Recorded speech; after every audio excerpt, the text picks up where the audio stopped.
तुम मुझे खून दो, मैं तुम्हें आज़ादी दूंगा। इस तरह के क्रांतिकारी नारे लगवाने वाले भारत के महान देशभक्त नेताजी सुभाष चंद्र बोस एक ऐसे नेता थे जिन्होंने हर भारतीय के मन पर राज किया है।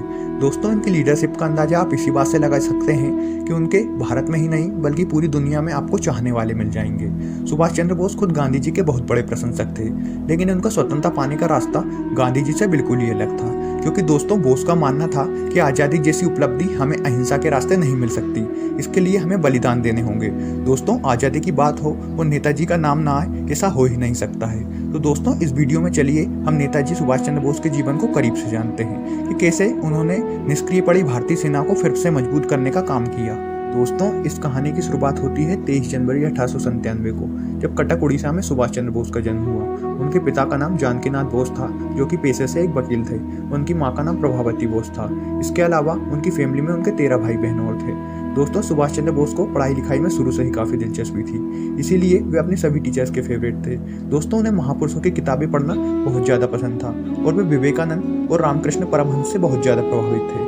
इन्हीं महापुरुषों के विचारों से प्रभावित होकर उन्होंने पढ़ाई लिखाई के अलावा देश के लिए कुछ करने का सोचा। और दोस्तों, उस समय ब्रिटिश सरकार भारतीयों पर बहुत ज़्यादा जुल्म कर रही थी और वे इस जुल्म को देख नहीं पा रहे थे। इसी से उनके अंदर स्वतंत्रता के लिए एक चिंगारी भड़क उठी। उनके अंदर देशभक्ति का पहला नमूना तब देखने को मिला जब उन्होंने भारतीयों के खिलाफ बोलने के कारण अपने एक प्रोफेसर से लड़ पड़े थे। फिर इसके कुछ सालों के बाद उन्होंने अपनी बीए की डिग्री कंप्लीट की। सुभाष चंद्र बोस देश में ही रहना चाहते थे और देश की सेवा करना चाहते थे।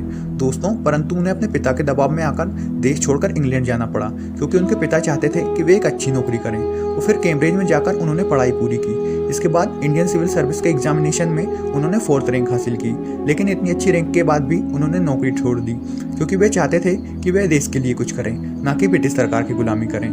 फिर भारतीय लोगों के दिलों में आज़ादी की आग जलाने के लिए उन्होंने एक न्यूज़पेपर प्रिंट किया जिसका नाम था स्वराज। और इस समय उनके मार्गदर्शक बने उस समय के महान नेता चित्तरंजन दास, जो कि देशभक्ति से भरे हुए भड़काऊ भाषण देने के लिए जाने जाते थे।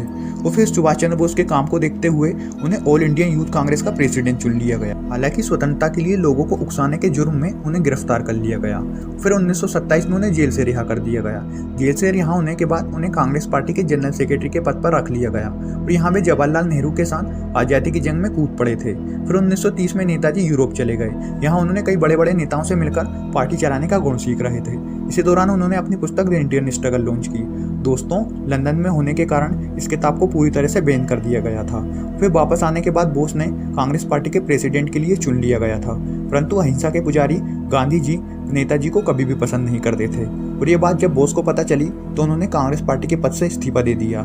इसके बाद उन्होंने कई देशों में जाकर भारत के लिए समर्थन मांगा और दूसरे विश्व युद्ध में ब्रिटिश सरकार चाहती थी कि भारतीय सेना उनकी तरफ से युद्ध करे, परंतु नेताजी इस फैसले के जमकर विरोध में थे। इसके बाद नेताजी को पकड़कर जेल में डाल दिया गया, परंतु दोस्तों, कुछ ही हफ्तों के बाद उन्हें जेल से छोड़ दिया गया। इसके बाद वे भारत की आज़ादी के लिए ब्रिटेन के दुश्मन देश जर्मनी के लिए निकल गए थे।